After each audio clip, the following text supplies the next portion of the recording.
As soon as my husband found out about the massive inheritance, he laughed in my face.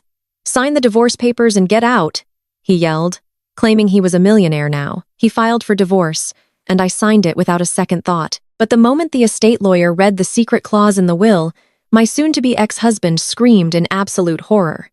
"My name is Kiara. I am 34 years old, and for 5 years, I was married to a man who mistook my silence for weakness.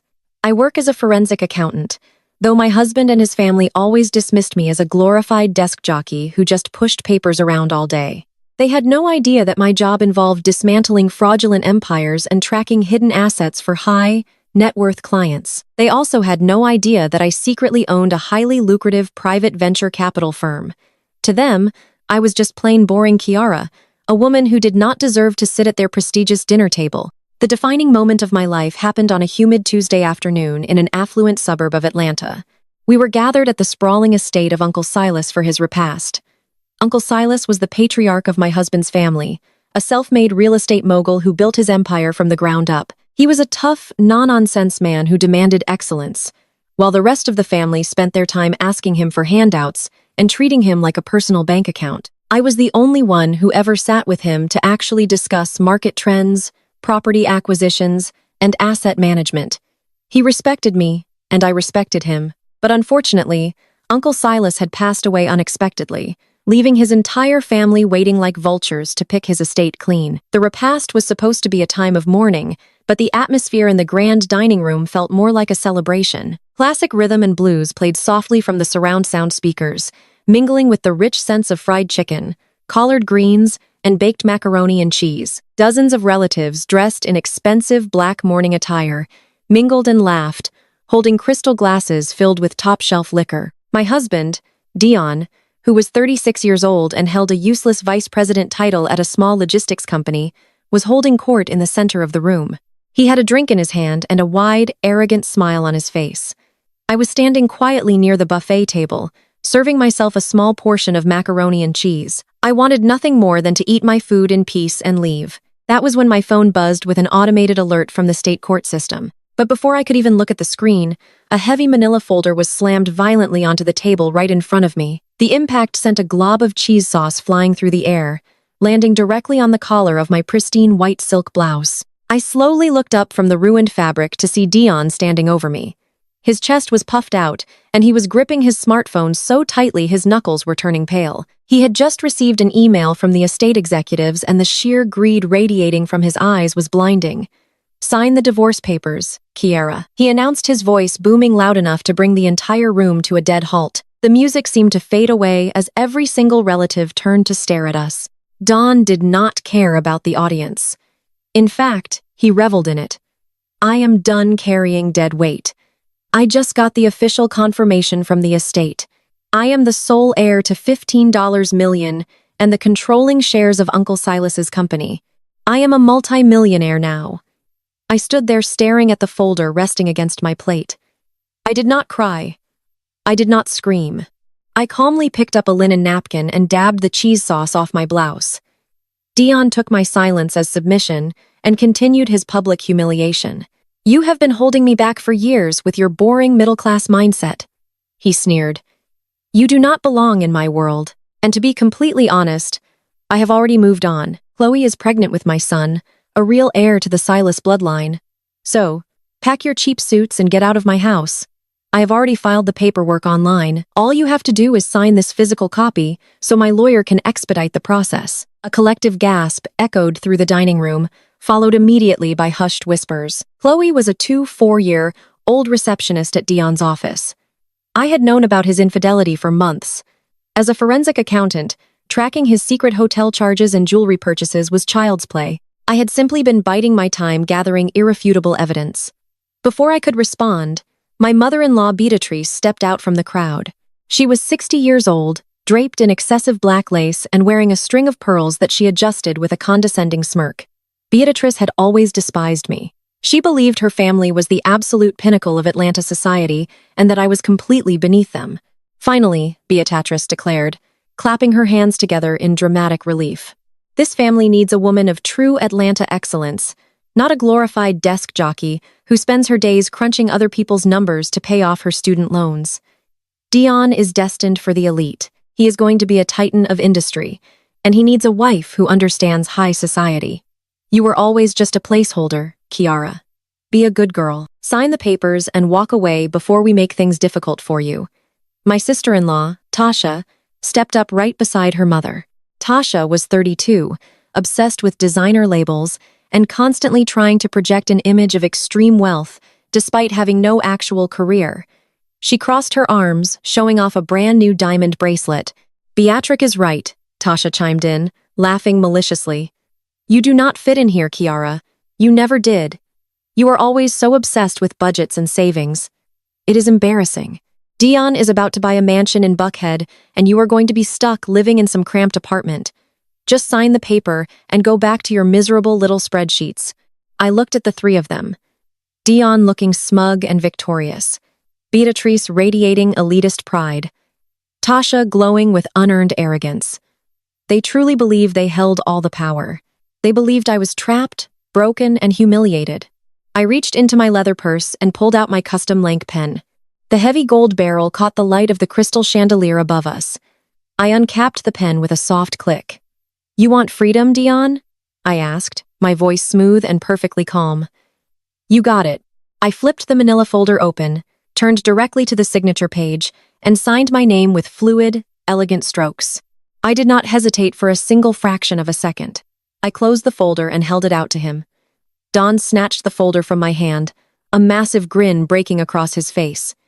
He held the papers up like a trophy. I am free, he shouted to the room. I am a millionaire and I am finally free. I turned my attention to my sister-in-law, keeping my posture perfectly straight. Oh, and Tasha, I said, raising my voice just enough so the wealthy church gossips in the front row could hear me clearly. Since you are so concerned about my miserable spreadsheets, I assume you will not need my help anymore. That designer Birkin bag you are holding, you might want to return it because I am the one who paid off your secret credit card last month, so the bank would not repossess your husband's leased.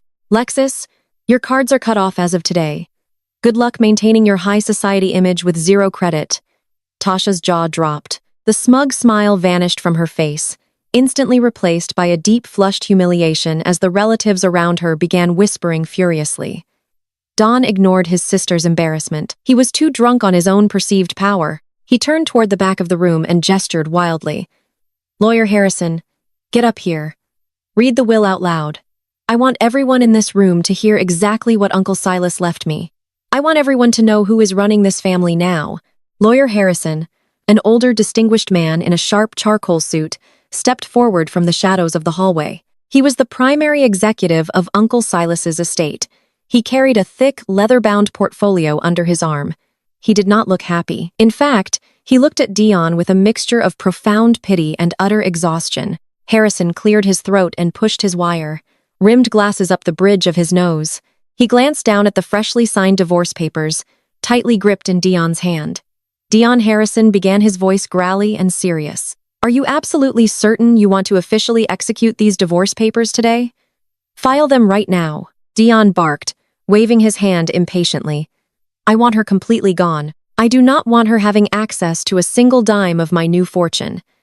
I checked my watch and smiled. Actually, I already had my assistant file my countersignature electronically exactly 3 minutes ago, I stated calmly.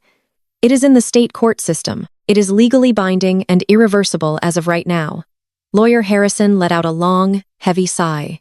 He opened the leather portfolio, turned to the 4th page of the official will, and looked directly into Dion's eyes. Very well, Harrison said, his voice projecting clearly across the dead silent dining room. I will read Clause 7 of the last will and testament of Silas Montgomery. Dion puffed his chest out, ready to receive his crown. Harrison began to read. The sum of $15 million in liquid assets, along with the controlling shares of Silas Enterprises, shall be transferred to my nephew Dion Montgomery on one strict condition. He must remain legally and faithfully married to his wife, Kiara. The color immediately drained from Dion's face. Harrison continued reading, enunciating every single word. In the event that Dion initiates a divorce filing, or in the event of proven infidelity on his part, his entire inheritance is immediately revoked. He shall receive absolutely nothing, The heavy, suffocating silence in the room was shattered by the sound of Dion dropping the manila folder onto the hardwood floor. He let out a breathless, horrifying scream. Dion snatched the folder from my hand, a massive, victorious grin breaking across his face. He held the papers up high like a championship trophy for the whole room to see. "I am free," he shouted to the room, his voice echoing off the high ceilings and vibrating through the floorboards. "I am a millionaire, and I am finally free." His declaration was met with roaring applause from his side of the family. His mother, Beatrice, clapped her hands together, tears of absolute joy streaming down her perfectly powdered cheeks. She rushed forward and wrapped her arms around her son, burying her face in his expensive suit jacket. "We finally did it, Dion." She praised him loudly, making sure everyone in the grand dining room heard her. "You are finally rid of that miserable woman. Now our family can take its rightful place at the very top of Atlanta society. You are going to be a titan, my boy. A true king." Tasha, my sister-in-law, was practically vibrating with excitement. She had already pulled out her smartphone and was scrolling through luxury real estate listings. "Dion, you have to buy that 8-bedroom estate in Buckhead." Tasha squealed her eyes wide with unearned greed, the one with the indoor pool and the tennis courts. "Oh, and you promised you would pay off my Mercedes lease. Remember, I need a new wardrobe for the country club immediately. We are rich now. We are practically royalty." I stood quietly by the buffet table, completely ignored by the celebrating masses. I did not move a single muscle. I just watched them. As a forensic accountant, I had spent my entire professional career analyzing human greed. I had watched wealthy corporate executives crumble under federal indictments, and I had seen corrupt politicians weep when confronted with their own bank statements. But watching my soon-to-be ex-husband celebrate a fortune he was about to lose was by far the most satisfying moment of my life. Dion broke away from his mother's embrace and turned his attention to the heavy oak doors at the end of the dining room. He raised his hand and snapped his fingers aggressively, signaling for the estate executive. "Lawyer Harrison, get out here right now," Dion barked, his voice dripping with newfound entitlement. "Bring the official documents. I want you to read the will out loud in front of everyone. I want my entire family to hear exactly what Uncle Silas left me. Let them all witness my ascension." The heavy oak doors slowly pushed open. Lawyer Harrison stepped into the room. He was a distinguished older gentleman in a sharp charcoal suit carrying a thick leather-bound portfolio under his arm. Harrison had been Uncle Silas's personal attorney and closest confidant for over 30 years. He was a man of immense integrity and zero patience for foolishness. He walked into the dining room with slow, deliberate steps. He did not look happy.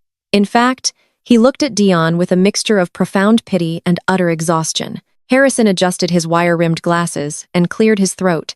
The low hum of conversations in the room immediately died down. Everyone leaned in, eager to hear the exact dollar amounts being handed over to Dion. "Before we begin the formal reading of the estate," Harrison said, his voice growly and deeply serious. "Serious? I need to address the matter of the documents currently in your hand." He pointed a steady finger at the manila folder Dion was gripping. "Are you absolutely certain you want to officially execute those divorce papers today? I strongly advise you to take a moment and think carefully about your next steps." Dion scoffed loudly, rolling his eyes as if the seasoned attorney was a bothersome child. "Think carefully," Dion mocked. "There is absolutely nothing to think about, Harrison. I want her gone. I want this boring middle-class deadweight out of my life permanently. She has been holding me back for 5 years. Now that I am the sole heir to Uncle Silas's $15 million fortune, I am cutting all ties. File them right now." Lawyer Harrison did not flinch. He looked at Dion with a gaze so cold it could have frozen water. "I am required by law and by my loyalty to your late uncle to give you one final opportunity to reconsider your actions." Harrison warned, his tone dropping an octave. "Once these papers are processed, the legal ramifications regarding your inheritance will be swift and irreversible. Do you understand what I am saying to you, Dion?" Beatrice stepped forward, waving her hand dismissively at the lawyer. "Oh, stop being so dramatic, Harrison," she snapped. "My son knows exactly what he is doing. He is securing his future. Kiara has always been a terrible fit for this family. She brings nothing to the table. She has no connections, no pedigree, and no vision. Dion is protecting his new assets from a woman who only wants to drag him down. Go ahead and file the papers, Dion. Do not let this old man stall you." Dion nodded emphatically, feeding off his mother's toxic encouragement. "You heard her, Harrison," Dion commanded, stepping forward and shoving the signed divorce papers directly into the lawyer's chest. "File them immediately. I want the courts to process this today. I want her out of my house, out of my family, and out of my tax bracket." I reached up and casually tapped the glass face of my wristwatch. The soft clinking sound drew the room's attention back to me. "You do not need to worry about filing those physical papers, Harrison," I said, my voice cutting through the thick, humid air of the room like a perfectly sharpened blade. I already had my lead assistant file my countersignature electronically. It went through the state court system exactly 3 minutes ago. The digital stamp has been verified and processed by the clerk's office. The divorce is officially on the record. It is legally binding, entirely documented, and completely irreversible. Dion threw his head back and laughed a cruel, echoing sound that filled the massive estate. "Good," he shouted, clapping his hands together. "That saves me the lawyer fees. You finally did something efficient for once in your life, Kiara. Now, pack your bags and call a taxi. You are trespassing on my property." I did not break eye contact with him. I simply smiled, crossing my arms over my ruined silk blouse.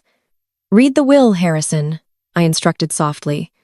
"Let the man hear what he won." Lawyer Harrison let out a long, heavy sigh that seemed to carry the weight of 1,000 disappointments. He opened his thick leather portfolio and carefully turned the crisp, heavy parchment pages until he reached the very middle of the document. The room was so quiet you could hear the ice melting in the crystal glasses. Tasha leaned forward on her toes, practically salivating at the thought of the money. Beatrice clutched her pearls, her chin raised high in absolute triumph. "I shall now read Clause 7 of the last will and testament of Silas Montgomery Harrison," announced. His voice was steady and unrelenting. It resonated with the authority of the grave. "The sum of $15 million in liquid assets, along with the controlling shares of Silas Enterprises, the commercial real estate portfolio, and the primary residential estate shall be transferred to my nephew, Dion Montgomery Harrison," read, pausing for a fraction of a second. Dion pumped his fist in the air, mouthing the words 15 million to his mother, who was already crying tears of joy again. On one strict, non-negotiable condition, Harrison continued raising his voice to overpower Dion's premature celebration. Dion froze, his fist slowly lowered. The triumphant smile on his face twitched. "Condition?" he asked, his voice suddenly sounding very small. "What condition? Uncle Silas never mentioned a condition to me." Harrison did not look up from the page. He must remain legally, faithfully, and actively married to his current wife, Kiara. The entire dining room gasped in unison. Beatrix's jaw dropped open. Tasha let out a sharp, confused squeak.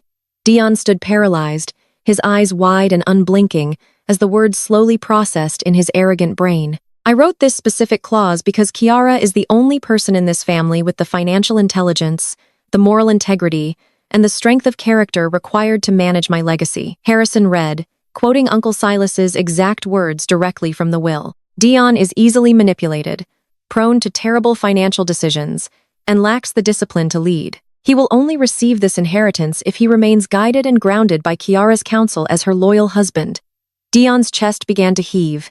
He took a stumbling step backward, shaking his head in denial. "No," he whispered. "No, that cannot be right. Read it again." "You are reading it wrong, Harrison. I am reading it exactly as your uncle dictated it in my office 6 months ago," Harrison replied coldly. "But I am not finished." The lawyer adjusted his glasses and looked directly at Dawn.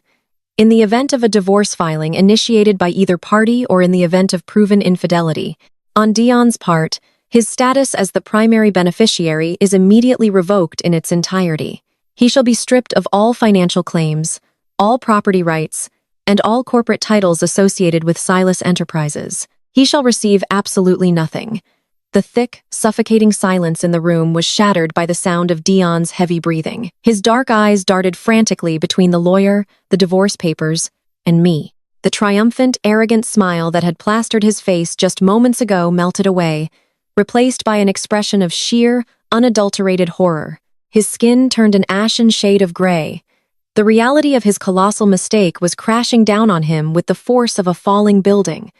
He had just bragged about his pregnant mistress in front of the entire family. He had just demanded a divorce, and I had just filed the legally binding paperwork 3 minutes ago. He had literally handed away $15 million because his ego was too large and his brain was too small. But I didn't know. Dion stammered, his voice cracking panic bleeding into his tone. I didn't know about the clause. You cannot do this. I am his nephew. I carry the family name. I am the bloodline. The law does not care about your bloodline, Dion Harrison stated bluntly, snapping the leather portfolio shut. The law cares about the written parameters of the trust.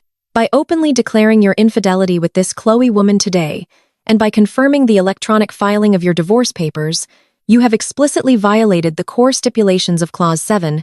You have defaulted on the inheritance. Beatrice rushed forward, grabbing the lawyer's arm, her perfectly manicured nails digging into his suit jacket. You have to fix this, Harrison, she shrieked, her earlier composure completely destroyed.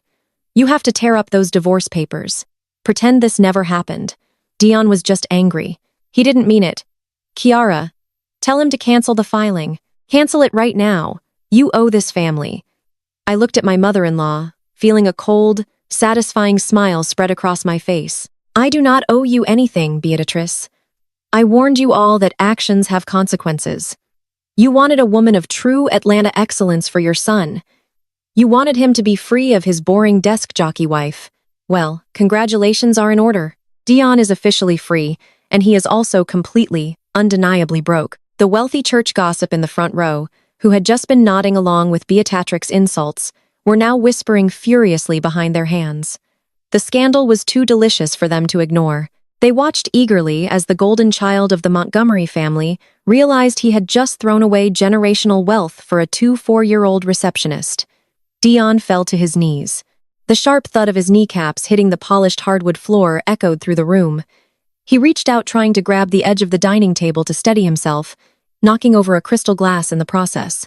The expensive liquor spilled across the table, dripping onto the floor right next to his designer shoes. Please, Kiara, he begged, his voice, trembling with desperation, completely abandoning his previous arrogance.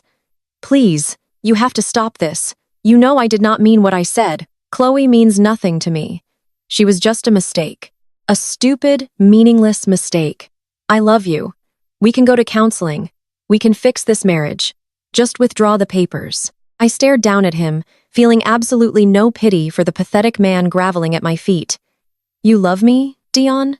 I asked, my voice echoing with icy precision. Is that why you used our joint checking account to pay for Chloe's prenatal vitamins? Is that why you bought her a $5,000 diamond promise ring last Thursday while telling me you were working late on a logistics report? I am a forensic accountant, Dion. I track hidden money for a living. Did you honestly believe you were smart enough to hide a second life from me? I have every receipt, every hotel booking, and every deleted text message meticulously documented, time-stamped, and backed up on a secure cloud server. Your infidelity was legally proven weeks ago. Even if you somehow managed to cancel the divorce filing, which you cannot, the evidence of your affair alone triggers Clause 7. You were doomed the second you decided to step outside of our marriage. The moment those words left my mouth, absolute chaos erupted.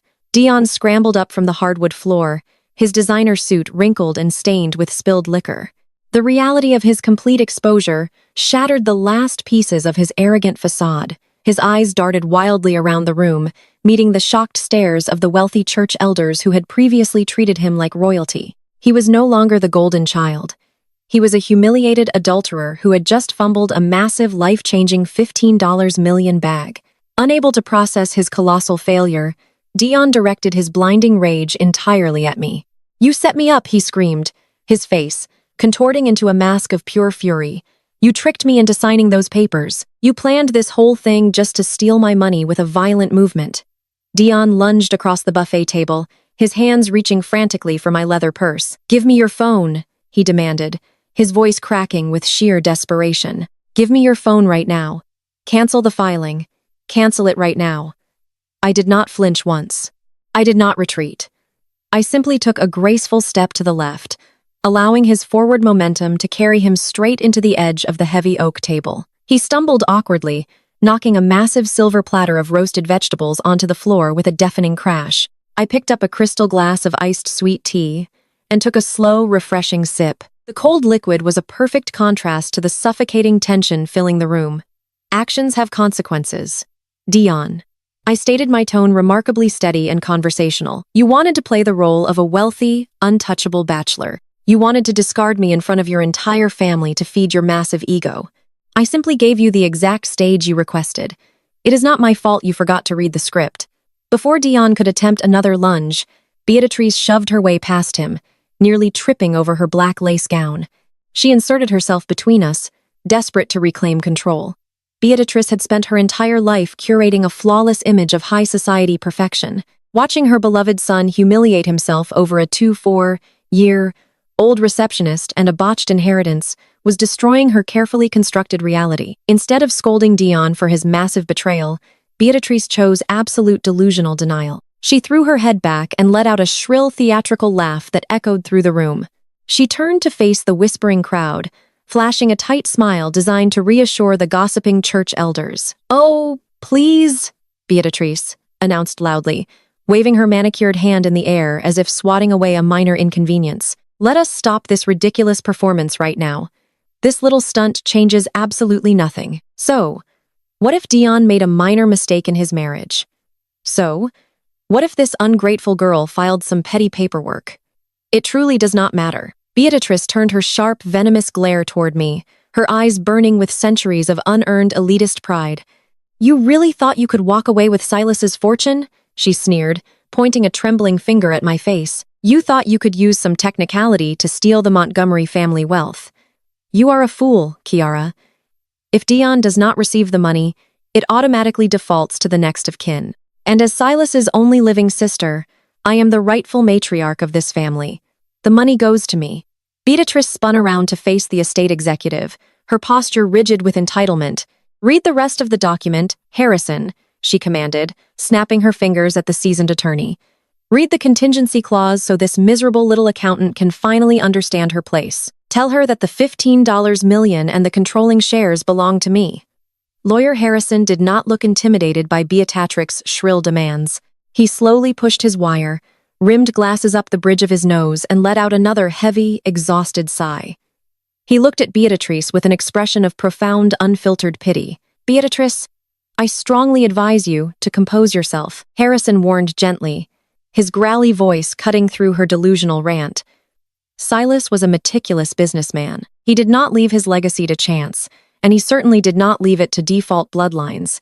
He crafted this trust with absolute precision to protect his life's work from financial incompetence. Harrison opened the thick leather portfolio once again, flipping past the signature pages until he reached the final addendum of Clause 7. The dining room fell completely silent once more. Even Don stopped breathing, his dark eyes locked onto the crisp parchment paper in the lawyer's hands. The will explicitly names a designated secondary beneficiary. Harrison read aloud, his voice steady and resolute. "In the event that my nephew Dion Montgomery defaults on the stipulations of his inheritance, either through divorce or proven infidelity, 100% of the liquid assets, the commercial real estate portfolio, and the controlling shares of Silas Enterprises shall not pass to any other blood relative." Beatrice gasped, her hands flying up to clutch her string of pearls. "But I am his sister," she shrieked, her voice cracking. "That is illegal. He cannot bypass his own flesh and blood." Harrison ignored her outburst and continued reading the binding legal document. Instead, the entirety of the $15 million estate is immediately and irrevocably transferred to Cova Holdings, a private venture capital firm based out of Atlanta, Georgia. The transfer is effective immediately upon Dion's default. The name of the company hung in the air like a thick, heavy, suffocating fog. Dion blinked rapidly, his forehead glistening with a fresh layer of nervous sweat. He looked around the room, hoping anyone could explain what had just happened to his massive fortune. "What the hell is Cova Holdings?" Dion demanded, his voice dropping into a dangerous, threatening growl. He stepped toward Lawyer Harrison, his fists clenched tightly at his sides. "Is that some rival corporation?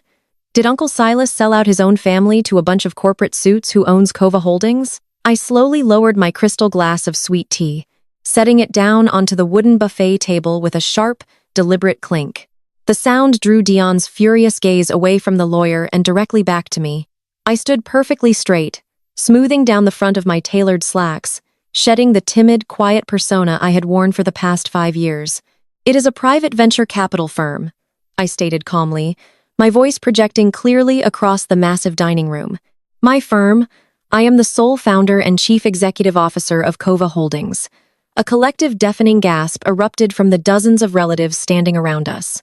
Tasha dropped her expensive designer clutch onto the floor, her jaw practically unhinged. Beatrice stumbled backward, bumping heavily into a dining chair as if she had just been physically struck. Dion just stared at me, his eyes wide and vacant, completely unable to process the magnitude of the words I had just spoken. Udion whispered, his voice trembling with a mixture of shock and sheer disbelief. You are an auditor. You check spreadsheets for a mid-level accounting firm. You do not own a venture capital firm. You do not have that kind of money. I smiled a genuine, powerful smile that radiated complete authority. You never actually paid attention to what I did for a living. Dion, you and your elitist family were too busy mocking my modest wardrobe and my quiet demeanor to ever ask about my actual client list. I am a forensic accountant and a private investor. For the last 4 years, I have been the shadow consultant evaluating Uncle Silas's entire corporate portfolio. I took a slow, confident step toward my soon-to-be ex-husband, enjoying the way he instinctively shrank back from my presence. Silas knew your mother was draining the family accounts to fund her country club lifestyle. He knew your sister Tasha was drowning in secret credit card debt.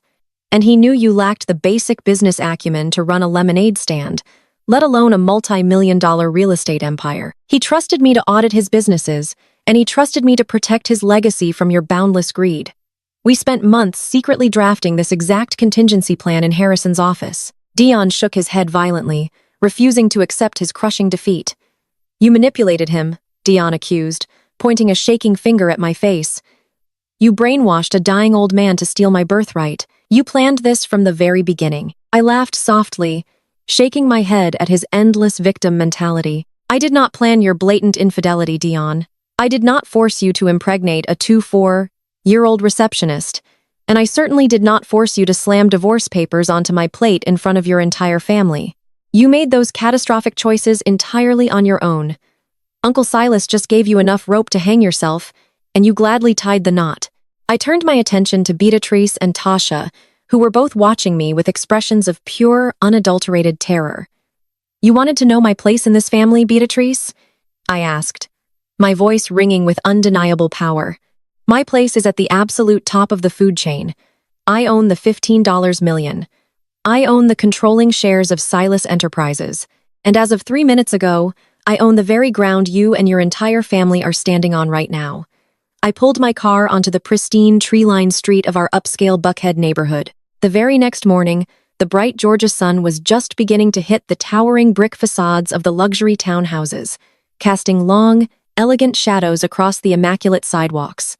I had left the chaotic repast the night before without saying another single word, leaving Dion and his greedy family to choke on the devastating reality of my $15 million takeover.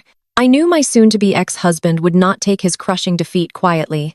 Dion was a man driven entirely by his incredibly fragile ego and a desperate, pathetic need to maintain his false image of ultimate power. I fully expected a swift retaliation from him. I just did not expect it to be this remarkably cliché. As my vehicle rolled to a smooth, silent stop in front of the grand 3-story property we had shared for the last 5 years, the very first thing I noticed was the garbage. Dozens of cheap, thin, black trash bags were scattered haphazardly across the perfectly manicured green lawn. Some of the flimsy plastic bags had torn completely open upon impact, spilling my custom-tailored business blazers, my expensive silk blouses, and my designer leather shoes directly into the damp, dew-covered grass. Standing at the absolute top of the grand brick staircase was a hired locksmith. His heavy power drill winded loudly, a grating metallic sound as he violently bored into the expensive brass hardware of my heavy mahogany front door. And standing right below the locksmith on the wide front porch, acting like the victorious lords of a newly conquered manor, were Dion, his mother Beatrice, and his young mistress Chloe. Dion was dressed in his casual designer loungewear, sipping a cup of coffee, with an expression of supreme unearned arrogance plastered across his face. Chloe, the 4-year-old receptionist, who had helped destroy my marriage, was clinging tightly to Dion's left arm. The sheer audacity of the girl was actually astounding. She was standing on my front porch, wearing one of my own expensive imported silk robes, lazily rubbing her slightly rounded pregnant belly as if she had already claimed her throne. Beatrice stood on the other side of them, arms crossed tightly over her chest, looking down her sharp nose at my car with an expression of pure elitist triumph. I put my car in park, turned off the engine, and stepped out into the crisp morning air. I smoothed down the front of my sharp navy blue business suit. I did not rush toward the lawn. I did not scramble to pick up my expensive clothes from the wet grass. I simply closed my car door with a solid thud and leaned casually against the polished hood of my vehicle, resting my hands comfortably in my pockets. Dion practically skipped down the front brick steps, unable to contain his arrogant excitement. He stopped right at the edge of the manicured lawn, using the scattered bags of my clothing as a physical barrier between us. He smirked, pointing a dismissive finger at my face. "You might have used your sneaky little accounting tricks to steal my uncle's money," Kiara Dion shouted, making sure his voice carried down the quiet, wealthy street. "But you are absolutely not getting this house. This is my property. Chloe and my son are moving in today. We are starting our real family right here, and you are entirely trespassing. I have already called the cops to have you formally escorted off my property. They are on their way right now." I looked at him completely unbothered by his loud, aggressive performance. I slowly shifted my gaze to Chloe, who was now leaning over the porch railing, grinning down at me with all the foolish confidence of a young woman who thought she had just secured a lifetime of wealth. "I hope you do not mind, Kiara." Chloe called out, her voice dripping with fake sugary sweetness. Dion said, "I could have your old home office for the nursery. It has the best natural light in the whole house. I am going to paint the walls a nice baby blue. And thank you for leaving this silk robe behind. It is incredibly comfortable." I let out a soft, genuine laugh. The irony of a receptionist wearing my discarded clothes while standing outside a house she could never afford on her own was simply too rich to ignore. "Enjoy the robe, Chloe," I replied smoothly. "It requires dry cleaning only, which might be a bit outside your standard budget very soon." Chloe's fake smile faltered instantly. She gripped the railing tighter, her knuckles turning white. Dion stepped forward, his face flushing with immediate anger at my total lack of intimidation. "Do not speak to the mother of my child that way," Don barked, trying to puff out his chest and project authority. "You have absolutely no power here anymore, Kiara. You can take your little venture capital firm and shove it. You are standing on my land. I want you to grab your trash bags off my grass and get out of my sight before the police arrive and arrest you in front of the entire neighborhood." Before I could even formulate a response to his hollow threats, Beatrice marched proudly down the brick steps to join her son on the front lawn. She was practically vibrating with toxic vindication. She adjusted her signature pearl necklace and glared at me with absolute contempt. "Did you honestly really think a woman of your incredibly lowly background could outsmart this family?" Beatrice taunted, her voice echoing with decades of classist prejudice. "You are the daughter of public school teachers, Kiara. You come from absolutely nothing. You do not possess the pedigree, the connections, or the ruthless intellect required to survive in our world. You thought you could blindside us at the repast and leave my son with nothing. But you forgot one crucial detail. Don paid the down payment on this beautiful house 5 years ago. His name secures this estate." Beatrice took another step forward, kicking one of my silk blouses further into the damp dirt with the pointed toe of her expensive shoe. "We are reclaiming our elite status today," she continued, completely drunk on her own delusional narrative. "My son is a brilliant businessman. Kicking you out onto the street and securing a proper home for his new heir is just the first step in his massive comeback. When the police arrive, I am going to personally ensure they put you in handcuffs for trespassing and harassing my family." I looked down at the silk blouse Beatrice had just kicked into the mud. I felt absolutely no attachment to it. It was just fabric. It was just an object. My true power lay in the undisputed facts, the verified financial records, and the undeniable truth hidden inside my leather briefcase. Dayan crossed his arms, matching his mother's confident posture. "You hear that, Kiara? The locksmith is almost finished changing every single deadbolt on those doors. Your keys are completely useless now. You have exactly zero access to this property. You are locked out of my life, locked out of my house, and locked out of my future. I suggest you start picking up your pathetic little wardrobe before the authorities drag you away." I did not move a single inch. I simply leaned back against my car, crossing my ankles in a relaxed, comfortable stance. I raised my left hand and casually inspected my flawless, freshly painted manicure. I let the silence stretch out between us, forcing them to sit in the awkward, heavy tension of my complete and utter calm. My lack of panic was clearly beginning to unnerve them. Dion shifted his weight uncomfortably from one foot to the other. Beatrice narrowed her eyes, searching my face for any sign of the devastating heartbreak she so desperately wanted to witness. "Why are you just standing there?" Dion demanded, his voice, losing a tiny fraction of its previous booming confidence. "I told you I called the police. They are going to forcibly remove you from my property." I finally looked up from my nails and met his angry, confused gaze. "I am standing here because I am waiting for the police. Dion." I answered, my tone perfectly, even and entirely devoid of fear. "I think having law enforcement present for this particular transition is a spectacular idea. In fact, I am incredibly grateful you took the initiative to call them yourself. It saves me the trouble of dialing dispatch." Dion frowned deeply, exchanging a quick, uncertain glance with his mother. Beatrice immediately scoffed, waving her hand to dismiss his sudden hesitation. "She is just bluffing," Beatrice reassured him loudly. "She is trying to save face because she knows she is absolutely lost. Do not let her play these pathetic little psychological mind games with you. She is homeless, jobless, and completely humiliated. Just ignore her until the patrol cars arrive." Chloe called out from the porch again, trying to regain her footing in the verbal battle. "You should probably start packing your bags into your trunk, Kiara.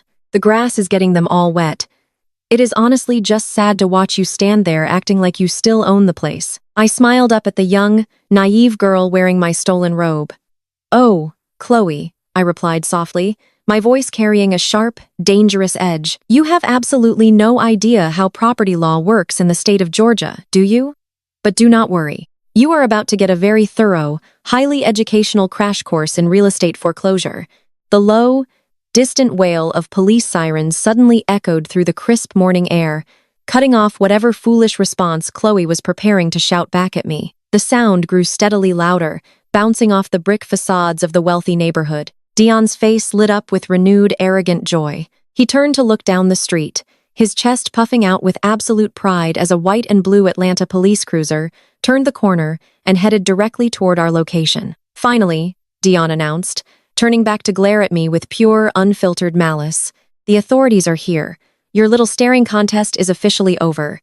Kiara, you are going to be escorted away from my home like the common criminal you are. I hope your wealthy new venture capital firm has enough cash on hand to post your bail today."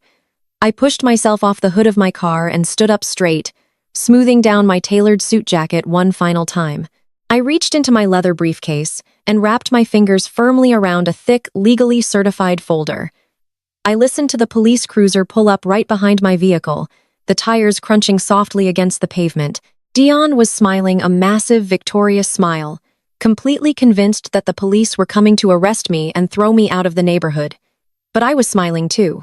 I was smiling because I knew exactly what verified documents were sitting inside my briefcase. And I knew exactly who was about to be thrown out onto the street. The two Atlanta police officers stepped out of their marked cruiser, adjusting their utility belts as they assessed the strange scene on my front lawn. Dion immediately marched down the brick pathway to meet them halfway. He completely ignored the scattered trash bags containing my expensive clothes, walking right over a silk blouse to greet the authorities. He puffed out his chest, adjusting the lapels of his expensive designer lounge jacket, effortlessly slipping into the role of the aggrieved, wealthy homeowner who was simply trying to protect his pregnant new girlfriend and his elderly mother from a crazy, bitter ex-wife. "Officers, thank goodness you arrived so quickly," Dion announced, his voice dripping with fabricated exhaustion and false authority. "I am the owner of this property. That woman leaning against the car is my highly unstable ex-wife. I just divorced her yesterday because of her erratic behavior, and now she is refusing to leave my property. We are in the middle of changing the locks for our own safety, and she is openly trespassing. I need her removed from my land immediately in handcuffs if necessary." Beatrice, never one to miss an opportunity for public theatrics, hurried down the steps right behind him. She clutched her signature pearl necklace and put on her best performance of a terrified high society matriarch. She pointed a trembling, manicured finger in my direction. "Officers, please listen to my son," Beatrice pleaded, pitching her voice loud enough for the nosy neighbors peeking through their blinds to hear every single word. This woman is completely unhinged. She lost her mind when my son finally decided to upgrade his life. We are genuinely fearing for our physical safety. Look at her standing there with that threatening briefcase. You need to drag her away before she does something violent to my pregnant future daughter-in-law. Chloe remained safely up on the porch, wrapping my silk robe tightly around her waist, playing the part of the fragile, innocent victim. The locksmith paused his heavy power drill, clearly uncomfortable with the escalating domestic dispute happening right in front of him. The older of the two police officers, a tall, stern-looking man, held up his hand to stop the barrage of dramatic accusations. He looked from Dion's smug face to Beatrix's fake tears and finally turned his sharp gaze toward me. I was still leaning casually against the polished hood of my car. My ankles crossed my expression completely serene. I did not look like an unhinged violent trespasser. I looked like a woman who was perfectly in control of her environment. All right, let us all take a deep breath and calm down. The older officer instructed, his voice carrying the heavy weight of absolute authority. We respond to domestic disputes like this every single day. Before anyone gets escorted anywhere, I need to see some formal identification and proof of residence from both parties. Sir, you claim you are the sole owner of this property. Dion stood up incredibly straight, practically vibrating with unearned pride. Yes, officer. I am the owner, he stated proudly, loudly, pronouncing his full name for the entire street to hear. I am Dion Montgomery. I paid the massive down payment on this luxury townhouse exactly 5 years ago. My name is on the original mortgage, and my name secures this estate. This woman has absolutely no legal right to be standing on my grass. The officer nodded slowly, pulling a small notepad from his chest pocket. He turned his attention back to me and began walking toward my car. Ma'am, I'm going to need to see your government-issued identification, he requested politely but firmly. And if you cannot provide concrete proof that you currently reside at this address, I am going to have to ask you to vacate the premises immediately. I stood up straight, offering the officer a warm, respectful smile. Of course, officer, I replied smoothly. I completely understand you are just doing your job.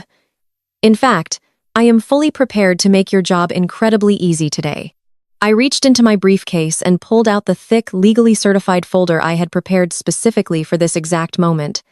I extracted my Georgia driver license and handed it to the officer.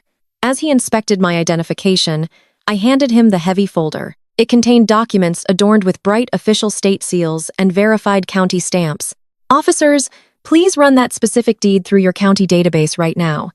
I instructed, my voice carrying a sharp, undeniable edge of authority that made Dion suddenly shift his weight uncomfortably. You will find that everything is in perfect order.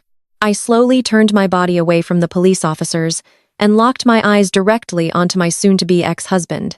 The smug, victorious smile on his face was beginning to crack slowly, replaced by a creeping, chilling sense of confusion. Beatrix stopped her fake crying and narrowed her eyes at me. You paid the massive down payment on this house 5 years ago, Dion. That is a completely accurate statement, I said, projecting my voice so Chloe could hear every single devastating word from the porch. But you conveniently forgot to mention what happened 2 years ago. You forgot to mention that you started taking secret weekend trips to casinos in Atlantic City. You forgot to mention that you were quietly siphoning money directly out of our joint household accounts to fund your pathetic, destructive gambling addiction, and to buy cheap designer knockoffs for your various mistresses. Dion's jaw dropped open. His face flushed a deep, violent shade of crimson. Shut up, he hissed, glancing nervously at Chloe, who had suddenly dropped her fragile victim act and was now gripping the porch railing with wide, terrified eyes. You do not know what you are talking about. You are lying. I took a slow, deliberate step toward him. The police officers were currently speaking into their radio, verifying the documents I had handed them, leaving me free to absolutely dismantle Dion's entire reality. I am a forensic accountant, Dion, I reminded him, my tone dripping with icy condescension. I literally track missing funds for a living. Did you honestly think I would not notice when the mortgage payments stopped clearing the bank? You gambled away the monthly payments for 9 consecutive months. The bank was completely done with your excuses. They had filed the paperwork. They were going to foreclose on this property and throw us both out onto the street. You almost left us homeless. Beatrix gasped loudly, her hand flying up to cover her mouth. She turned to stare at her son in absolute horror. Dion, tell me she is lying. Beatrice demanded, her voice shaking. Tell me you did not gamble away the mortgage. Dion could not answer her. He was staring at me, his chest heaving with panicked, shallow breaths. He knew I had him cornered. When the bank initiated the foreclosure process, they bundled the distressed debt to sell it off at a public auction. I continued mercilessly twisting the knife, but it never made it to the auction block. I intercepted the sale. I utilized the massive capital generated by my private venture capital firm, K Nova Holdings, to purchase the distressed debt directly from the primary lender. I paid off the entire remaining balance of this multi-million-dollar house in one single lump sum cash transaction. Chloe let out a sharp, pathetic squeak from the porch. Wait, she stammered, her voice trembling. If you paid it off, then Dion still owns it, right? You were married. I looked up at the young, naive receptionist and offered her a smile devoid of any warmth. Oh, Chloe, I said softly. I told you that you were about to receive a highly educational crash course in real estate law. When Kova Holdings purchased the distressed debt, I legally restructured the ownership. I transferred the primary deed into a private blind trust that I completely control, and then I legally transferred the title entirely into my own name. I turned back to Dion, watching his arrogant world burn to the ground. You have not owned this house for 2 entire years. Don, I quietly removed your name from the deed 24 months ago. You have been living here completely rentré by my absolute grace alone. You are not a homeowner. You are just a guest who has drastically overstayed his welcome. The older police officer stepped forward, closing his radio with a sharp, definitive click. He handed my driver license and my certified folder back to me with a nod of profound respect. The documents check out completely. The officer announced, his loud voice, cutting through the stunned, suffocating silence of the front lawn. The county database confirms that Kiara is the sole undisputed legal owner of this property. Dion Montgomery has absolutely no legal claim to this address. The officer turned his large, imposing frame toward Dion, resting his hand casually on his utility belt. Sir, the officer stated sternly, you are the one who is currently trespassing. You have absolutely no legal right to be changing the locks on this woman's house, and you have no legal right to remove her belongings from the premises. Dion staggered backward, his designer shoes slipping slightly on the damp grass. No, he whispered, shaking his head. Said frantically, no, that is impossible. I paid the down payment. I am the man of the house. You cannot do this to me. Beatrice looked like she was about to physically faint. Her entire high society illusion was crumbling into dust. She grabbed Dion's arm, shaking him violently. Do something, Dion, she shrieked. Tell them to arrest her. Tell them she stole our family home. The second police officer stepped forward, putting an end to their delusional demands. Ma'am, you need to lower your voice. The officer warned Beatrice. The property belongs to her. If she asks you to leave, you have to leave right now, or we will be forced to place you all in handcuffs for criminal trespassing and property damage. I looked at the locksmith, who had already begun packing up his heavy power tools, eager to escape the messy legal fallout. You can leave the original locks exactly as they are, I instructed the locksmith politely. I will be keeping my current keys. I turned my full, unyielding attention back to the 3 people standing on my lawn. Dion looked completely hollowed out, a pathetic, broken shell of the arrogant man who had demanded a divorce just 24 hours ago. Beatrice was weeping silently, her prestigious reputation entirely destroyed. And Chloe. Chloe was gripping the wooden porch, railing, her face buried in her hands. She finally realized the horrifying, undeniable truth. The wealthy, powerful millionaire she thought she had trapped with a pregnancy was actually completely broke. He had no inheritance. He had no job. And now he had absolutely no home. Chloe burst into loud, hysterical tears, the sound of her shattered dreams echoing loudly down the wealthy, pristine street. You have exactly 10 minutes, I announced, my voice ringing with final, absolute authority. You have exactly 10 minutes to pack whatever pathetic belongings you can fit into your cars and leave my property forever. If you are still standing on my grass when the clock runs out, I will have the officers drag you away in handcuffs. Your time starts right now.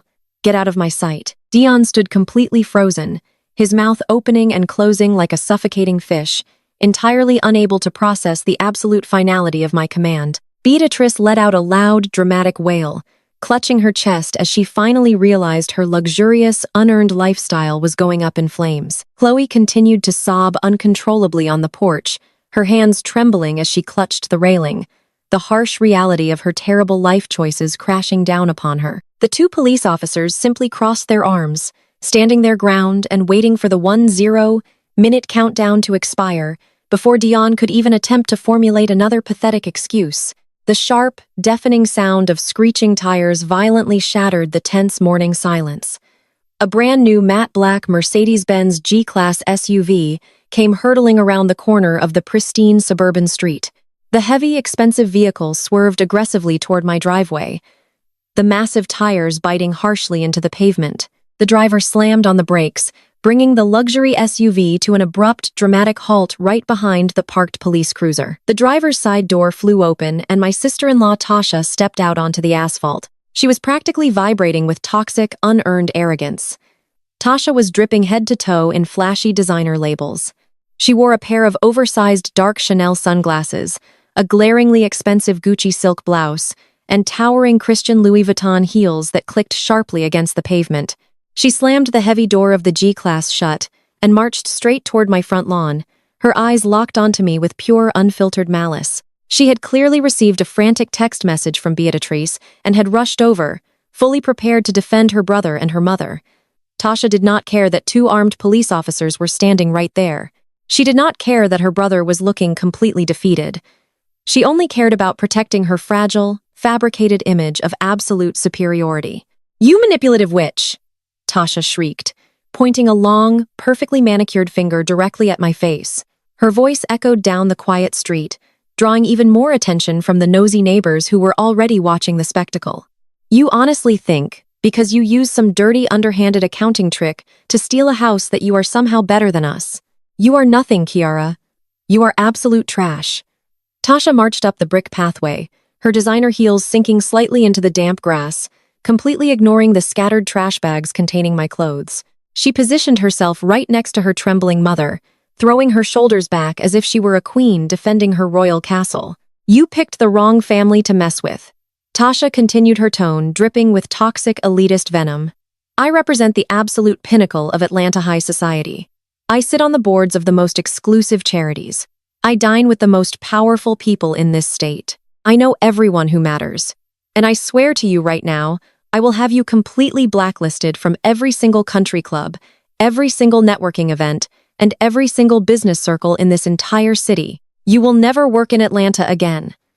I will make sure you are entirely ruined." I stood there leaning casually against the polished hood of my car, watching her unhinged, dramatic performance. I did not yell back. I did not raise my voice. I did not give her the satisfaction of a heated, emotional argument. I simply reached into my leather briefcase and pulled out my sleek silver iPad. I unlocked the screen with a soft tap and opened a highly secured financial application. I looked up at Tasha, offering her a cold, calculated smile that made her aggressive rant falter for a fraction of a second. "Tasha, the only thing you represent is a walking credit liability," I stated smoothly. My voice was quiet, but it carried a sharp, undeniable edge of absolute authority that commanded the entire lawn. Tasha scoffed loudly, tossing her expensive hair over her shoulder. "You are just jealous of my life," she spat back, though her eyes darted nervously toward the iPad in my hands. "You have always been jealous of my fashion, my cars, and my connections." I tapped the screen of my iPad, pulling up a highly detailed, deeply hidden spreadsheet. "I am a forensic accountant, Tasha."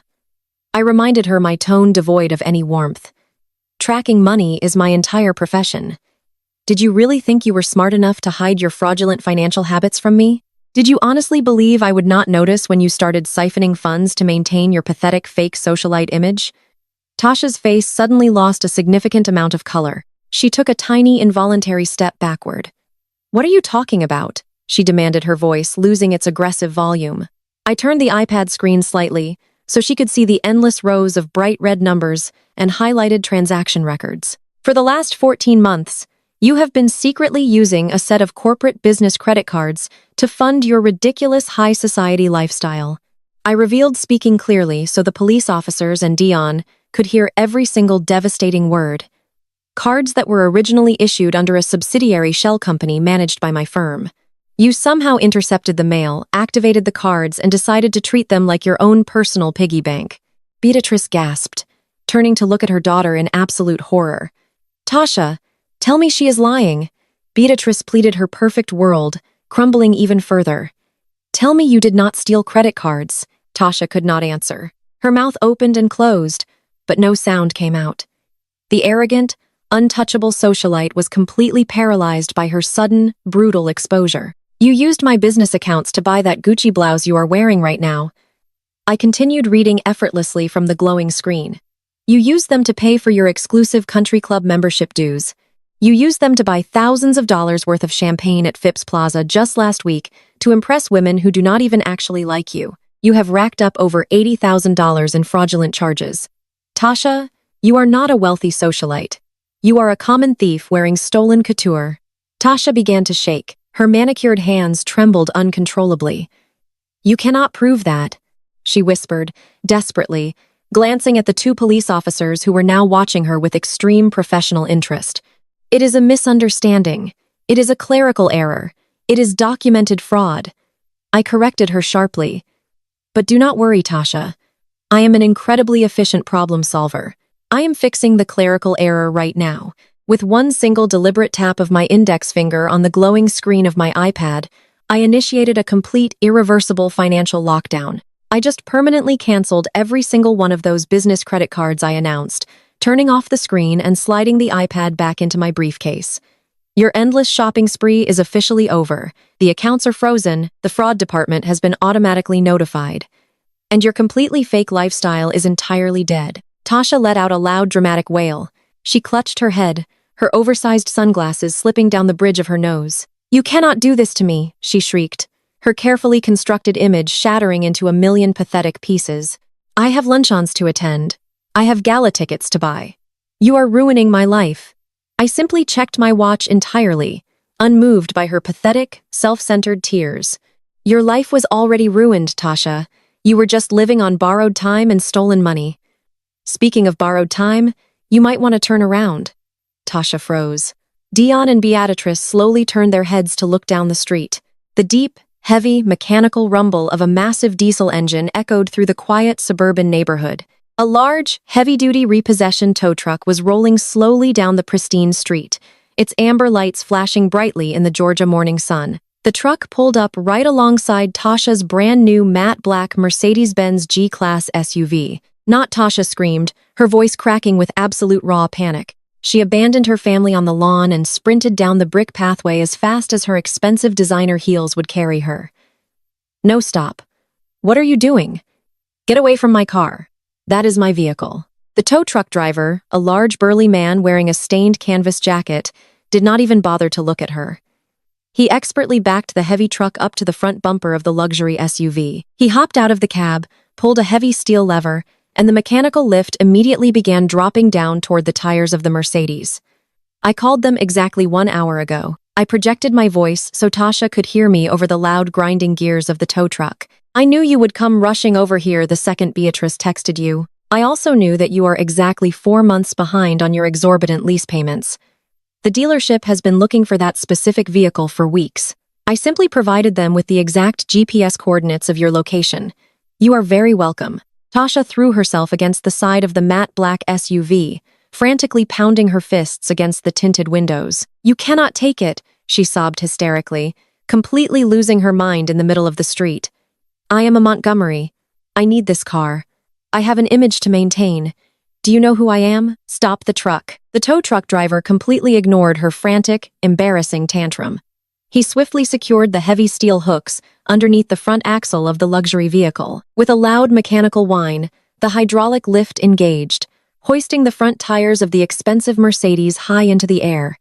Tasha stumbled backward, her designer shoes twisting awkwardly on the asphalt. She fell hard onto her knees right in the middle of the street, her expensive silk blouse scraping against the rough pavement. She threw her head back and let out a piercing, agonizing scream of pure defeat. It was the sound of a woman watching her entire fabricated materialistic identity being physically dragged away from her. The tow truck driver climbed back into his cab, shifted into gear, and slowly drove away down the pristine street, towing the massive symbol of Tasha's fake wealth right along behind him. Tasha remained kneeling on the asphalt, weeping uncontrollably, utterly humiliated in front of the police, her family, and the entire neighborhood. I turned my attention back to Dion and Beatrice, who were watching the scene unfold with expressions of sheer, unadulterated terror. They finally realized that they were not dealing with a quiet, submissive accountant. They were dealing with a woman who held absolute destructive power over their entire lives. "You have exactly 4 minutes left," I reminded Dion, my voice slicing through the crisp morning air like a newly sharpened blade. "I suggest you start packing those trash bags. Your time is almost up." Dion stood completely frozen on the damp grass. His hands hung limply at his sides, his eyes darting frantically between the 2 stoic police officers and the scattered garbage bags containing my discarded clothing. Beatrice was still leaning heavily against the wooden porch railing, her face buried in her hands as she wept over the total destruction of her elite social standing. Down the street, Chloe was sobbing on the front steps, mourning the loss of the luxurious lifestyle she thought she had secured. The entire Montgomery family, a clan that had built their whole identity on unearned arrogance and fake wealth, was currently reduced to a spectacular display of absolute public humiliation. I kept my eyes locked on Don, waiting for him to finally accept his crushing defeat and pick up a trash bag. But before he could even bend down to gather my ruined silk blouses, a dark, looming figure detached himself from the shadows of the grand mahogany front door. It was Jamal, Tasha's husband. Jamal was 35 years old, standing 6'2" inches tall, and built like a former college athlete who had traded the gym for expensive status.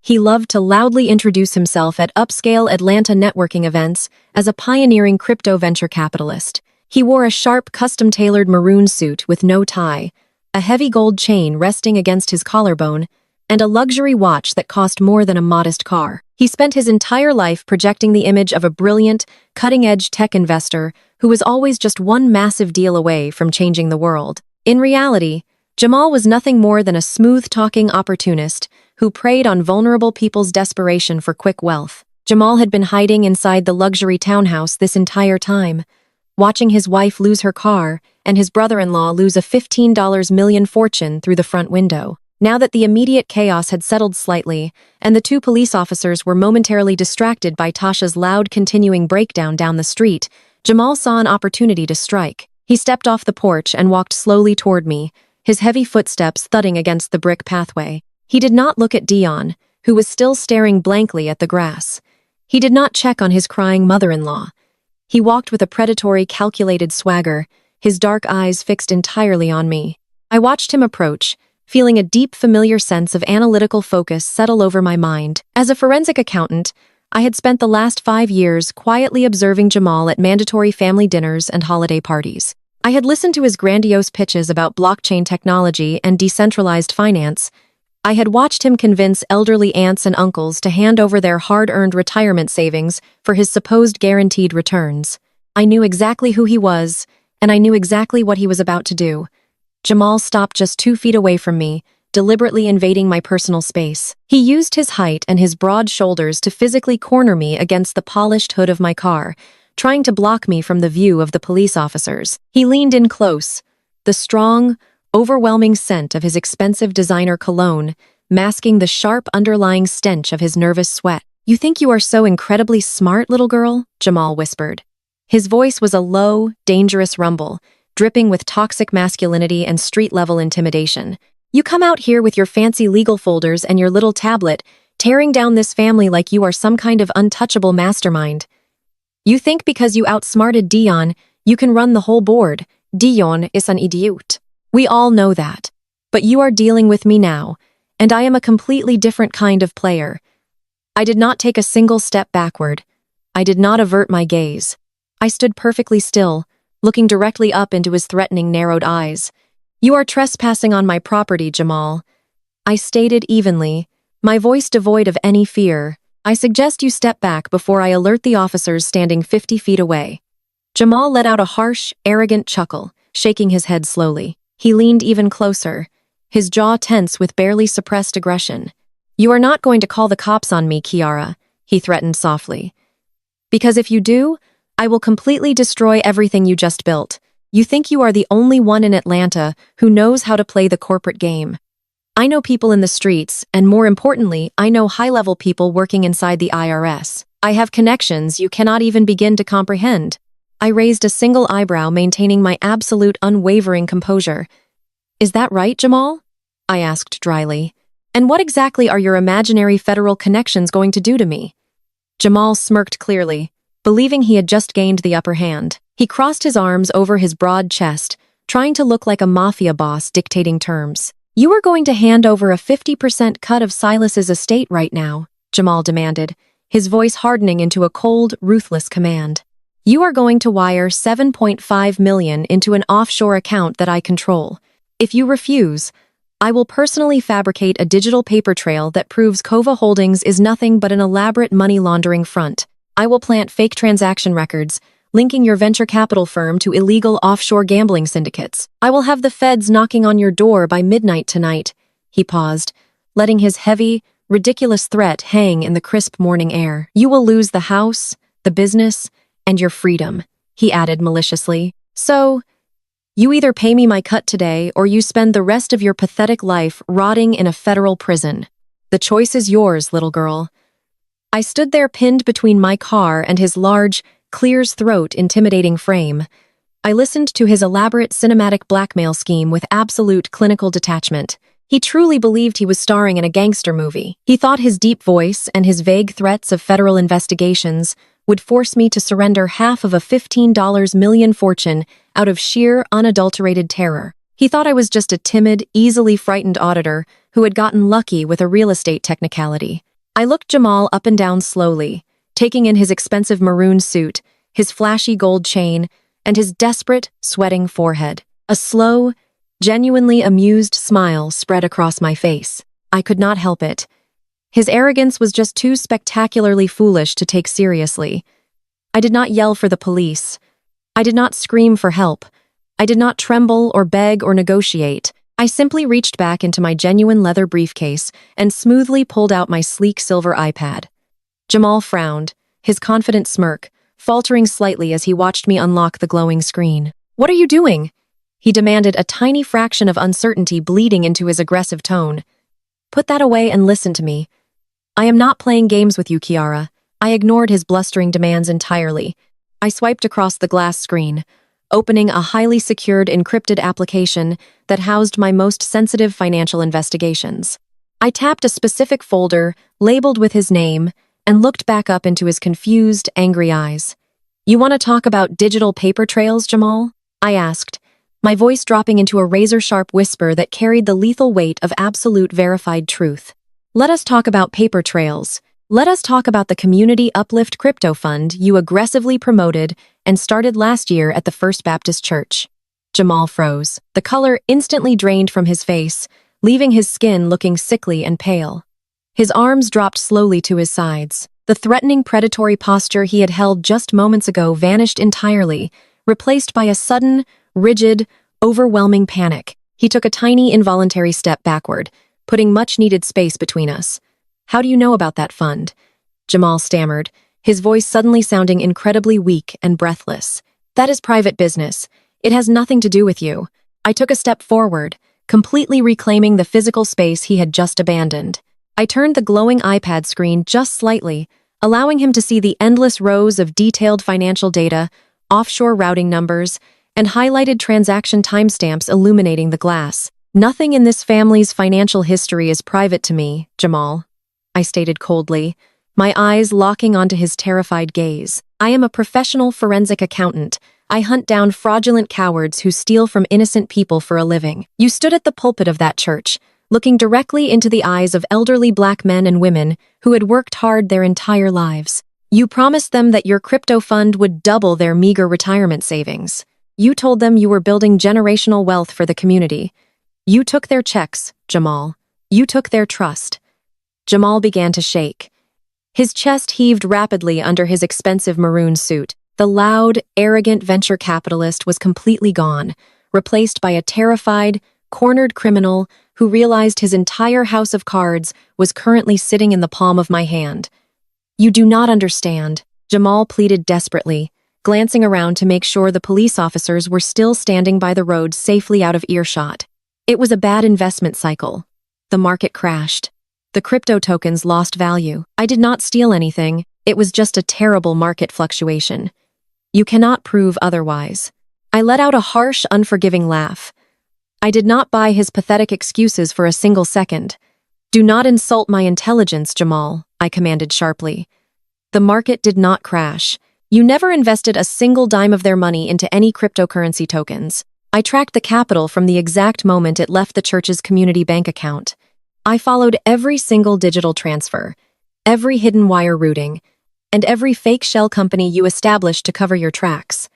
You did not lose their money in the market. You stole it. Jamal opened his mouth to deny it again, but his voice failed him. He was completely paralyzed by the sheer magnitude of his exposure. He had tried to blackmail a woman who already held the absolute undisputed evidence of his federal crimes. He had demanded a 50% cut of an inheritance while standing on top of a massive, fragile financial lie that I was about to completely detonate. You really thought you could intimidate me with fake threats about the IRS? I continued, my voice dripping with absolute relentless disdain. You thought you could use street tactics against a woman who dismantles corporate fraud for breakfast. You are not a venture capitalist, Jamal. You are a common, pathetic thief wearing a very expensive suit bought with stolen elderly retirement funds. You look at me and see a quiet wife you can bully. I look at you and see a walking federal indictment waiting to be filed. Jamal raised his hands in a placating gesture, his palms facing outward as he continued to back away from me. He was sweating profusely now, the expensive cologne entirely overpowered by the sharp stench of his overwhelming fear. Kiara, please, he begged, his voice cracking horribly. Keep your voice down. The cops are right there. We can make a deal. We can work this out privately. I will leave you alone. I will never bother you again. Just close that iPad. I did not close the iPad. Instead, I took another step forward, my eyes blazing with righteous, undeniable fury. We are not making any deals, Jamal. You do not have anything I want, and you do not possess an ounce of leverage. You tried to extort a woman who holds the literal keys to your prison cell. You want to talk about paper trails. I'm going to show you exactly how a real forensic audit destroys a fake businessman. I held the iPad up higher, ready to deliver the final crushing blow to Jamal's fraudulent existence. I was about to show him the exact offshore routing numbers and the detailed audit report that would end his life as a free man.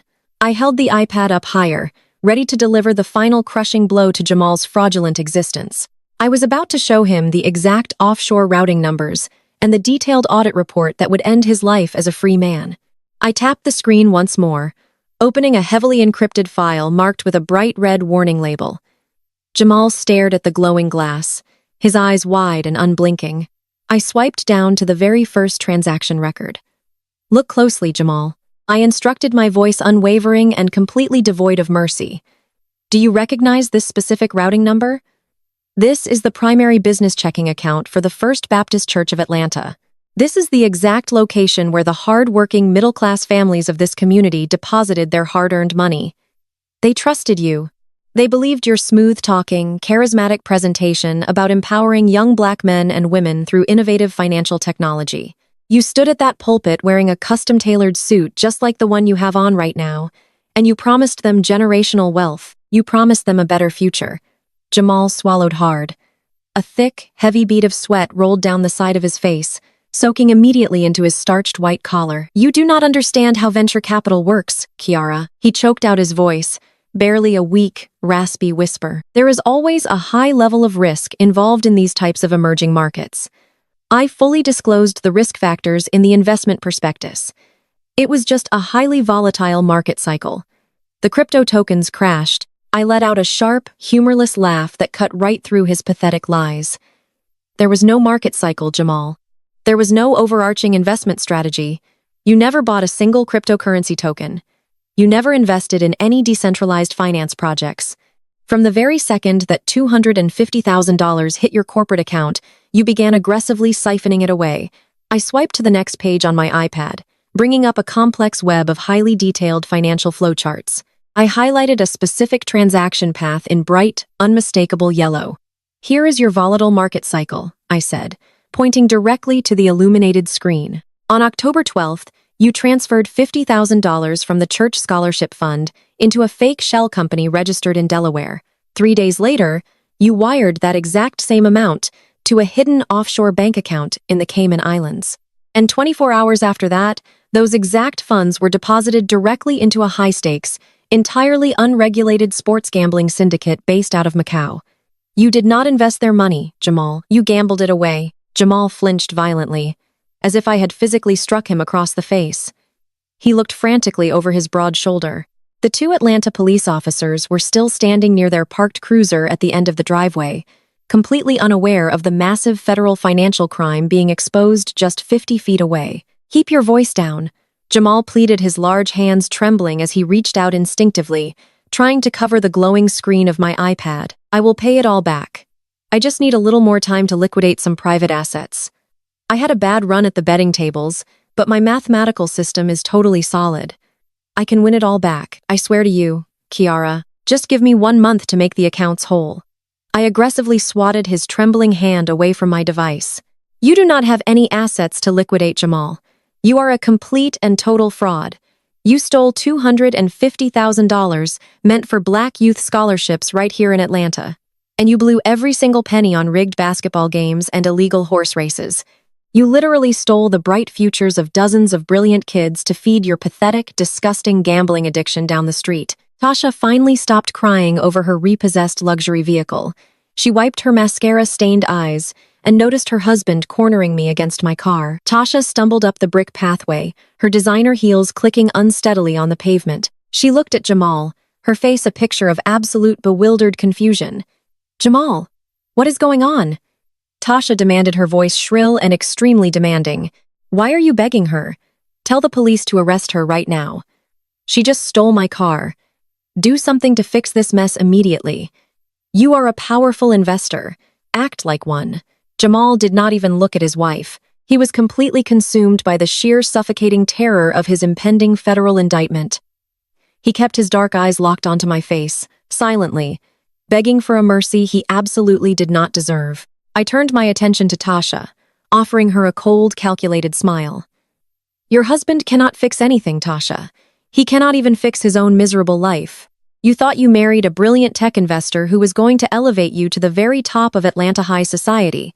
But Jamal is completely broke. He has zero capital, zero legitimate investments, and absolutely zero real income. The only thing he actually owns is a massive, crippling gambling debt and a stolen church fund that is going to land him in federal prison for the next 20 years. Tasha gasped loudly, her manicured hands flying up to cover her mouth. She looked at Jamal, waiting eagerly for him to aggressively deny my horrific accusations. She waited for him to puff out his chest and put me in my place. But Jamal just stood there, his broad shoulders slumped in absolute defeat, tears of sheer panic welling up in his eyes. "Jamal," Tasha whispered, her voice cracking with pure, unadulterated horror. "Tell me she is lying to me. Tell me you did not steal money from our own church." He could not answer her. The heavy silence in the suburban driveway was utterly deafening. Even Beatrice and Dion, who were still standing frozen near the front porch, were staring at Jamal in complete and utter shock. They had spent years bragging to their wealthy friends about their brilliant, successful venture capitalist son-in-law. Now they were watching his entire fabricated identity crumble into worthless dust right before their eyes. I turned my full attention back to Jamal. I tapped the screen of my iPad one final time, pulling up a highly detailed, legally formatted document. It was officially stamped with my venture capital firm's corporate seal. "I have already drafted the comprehensive forensic audit report." I whispered, my voice dangerously calm and laced with absolute, undeniable authority. "I have meticulously documented every single wire transfer, every fake shell company, and every illegal offshore gambling deposit. I have even attached the specific internet protocol addresses you use to access the betting sites from your home computer. The evidence is completely bulletproof. Jamal, it is neatly packaged and entirely ready to be delivered to the proper authorities." Jamal fell straight to his knees, collapsing onto the damp grass exactly like Dion had done just an hour earlier. Two highly arrogant, incredibly greedy men, brought completely to their knees by the quiet accountant they had spent 5 long years treating like absolute garbage. "Please," Kiara, Jamal sobbed loudly, burying his face in his large, shaking hands. "I am begging you, Do not send that report to the authorities. They will lock me away forever. I have a family. I have a reputation in this city. You cannot destroy my entire life over one stupid mistake. Stealing $250,000 from underprivileged children is not a mistake, Jamal. It is a deliberate, malicious choice, I stated coldly, showing him absolutely no mercy whatsoever. But I am an incredibly fair woman. I am going to give you exactly one single chance to make this right. Jamal looked up quickly, his tear-streaked face filled with desperate, pathetic hope. Anything he promised rapidly, nodding his head. I will do anything you want me to do. Just name your price right now. I do not want your dirty, stolen money. I replied in total disgust. You have exactly 24 hours to return every single dime to the First Baptist Church Community Fund. You will wire $250,000 directly back into their primary checking account by 8 tomorrow morning. I do not care if you have to sell your expensive maroon suit, your fake gold chains, or every single designer bag your wife owns. I do not care if you have to beg on the street corner. You will make that scholarship account entirely whole. I leaned down slightly, bringing my face just inches from his terrified wide eyes. Because if that money is not sitting safely in the church's bank account by tomorrow morning, I hit send on this iPad, and I absolutely promise you the Federal Bureau of Investigation Fraud Division will be the ones kicking your front door down tomorrow night.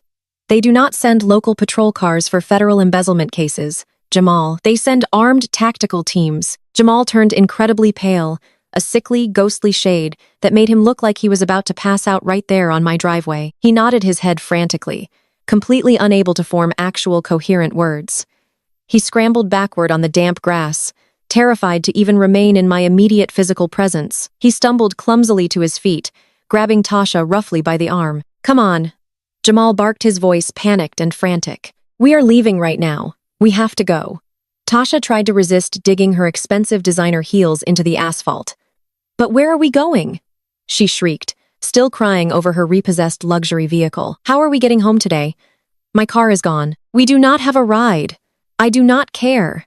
Jamal shouted, his sheer panic, overriding any lingering sense of pride or public decorum. We will walk. We will call a cab. Just start moving right now.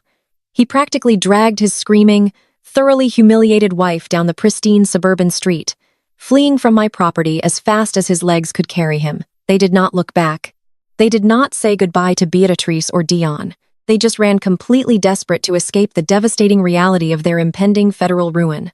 I stood up straight, smoothing down my tailored navy blue suit jacket. I watched them disappear quickly around the corner, feeling an incredible, overwhelming sense of profound peace wash over my entire body. In the span of a single morning, I had legally evicted my cheating ex-husband, repossessed my sister-in-law's symbol of fake wealth, and completely dismantled my brother-in-law's fraudulent financial empire. I turned my gaze back toward the front porch. Dion and Beatrice were standing completely frozen, staring at me with expressions of sheer, unadulterated terror. They finally understood exactly who they had been messing with for the past 5 years. They finally realized that they had brought a butter knife to a nuclear war. Your 10 minutes are officially up, Dion. I announced, my voice ringing out with final absolute authority. The police officers are walking up the driveway right now. I suggest you grab your garbage bags and start walking. Dion did not argue. He did not yell. He simply bent down, picked up a wet, dirty trash bag filled with his cheap clothes, and began the long, humiliating walk of shame away from the multi-million-dollar home he thought he had stolen. Chloe followed closely behind him, sobbing silently, realizing she had traded her youth for a man who had absolutely nothing left to offer. Beatrice trailed at the very back of the pathetic procession, her head bowed in ultimate defeat. I watched them leave my property, feeling a deep, powerful surge of absolute vindication. But my work was not entirely finished. Dion still thought he could somehow salvage his career at Uncle Silas's company. He still thought he could bounce back and reclaim his elite status in Atlanta high society. I knew exactly where he was planning to make his grand, desperate comeback. And I was already planning my final spectacular strike. The Black Excellence Corporate Gala was happening next week, and I was going to make sure Dion Montgomery never worked in this city again. Exactly 1 week later, the grand lobby of the downtown Waldorf History Hotel was completely transformed into a blinding spectacle of immense wealth and high society prestige. The annual Black Excellence Corporate Gala was the single most anticipated networking event of the entire year for the Atlanta business elite. It was a night where multi-million-dollar deals were secured over crystal glasses of imported champagne, where political alliances were forged, and where the city's most powerful families flaunted their generational wealth in front of the flashing cameras of the local press. It was exactly the kind of highly exclusive environment where my soon-to-be ex-husband believed he belonged. Dion was utterly desperate to save his rapidly crumbling public image. After being legally evicted from my property and completely cut off from the $15 million inheritance, Dion was currently living out of a cheap budget motel on the dusty outskirts of the city. He had absolutely zero income, zero savings, and zero prospects. But his massive unearned ego simply would not allow him to accept his crushing defeat. Using the very last shred of his fabricated corporate title, Dion had secured a predatory high-interest payday loan with a devastating $400% interest rate. He used that highly toxic borrowed money to purchase a $10,000 VIP table at the gala. He brought his mother Beatrice and his pregnant mistress Chloe along with him to maintain the pathetic illusion of his success. Dion was clinging to a severe delusion. He firmly believed that if he could just get into this gala, he could corner the senior board members of Silas Enterprises. He planned to pitch them a supposedly revolutionary new logistics project, fully convinced that his last name alone would magically win back his prestigious vice president position and restore his completely destroyed fortune. I arrived at the hotel exactly 45 minutes after the red carpet opened. For the last 5 years, I had attended these glamorous corporate events, wearing quiet, conservative, highly discounted business suits. I had always purposely blended into the background, playing the role of the submissive, unremarkable wife, so Don could soak up all the attention. But tonight was entirely different. Tonight, I was not attending as Don's boring accountant wife. I was attending as the undisputed primary majority shareholder of the very empire he was desperately trying to claw his way back into my chauffeur-driven midnight black. Maybach glided to a smooth, silent stop right at the edge of the velvet ropes. The valet hurriedly opened my door, and I stepped out onto the plush red carpet. The humid Georgia night air was instantly shattered by the rapid, blinding flashes of dozens of press cameras. I was not wearing a cheap suit. I was wearing a breathtaking, custom-tailored emerald green silk gown that cascaded perfectly down my figure and pulled elegantly around my designer heels. But the true centerpiece of my ensemble was resting delicately against my collarbone. I was wearing the legendary Montgomery family diamonds. It was a stunning vintage necklace that Uncle Silas had kept locked away in a secure vault for decades, explicitly refusing to let Beatrice anywhere near it because he knew she would try to pawn it. As the newly designated head of his estate, I had claimed it. The reporters immediately began shouting my name, completely captivated by my sudden, dramatic physical transformation. Whispers had already begun circulating through the Atlanta financial blogs about a massive anonymous corporate takeover regarding Silas Enterprises. They did not know I was the ruthless chief executive officer behind the acquisition just yet, but they could clearly sense the immense, undeniable power radiating from my every single movement. Inside the grand marble-floored lobby of the hotel, Dion, Beatrice, and Chloe were standing near a towering floral arrangement, desperately trying to look like they actually belonged among the billionaires. Dawn was sweating profusely inside a badly fitted rented tuxedo. Chloe looked thoroughly miserable. The reality of carrying a child for a man who could not even afford to buy her a proper dinner was clearly taking a massive toll on her youthful arrogance.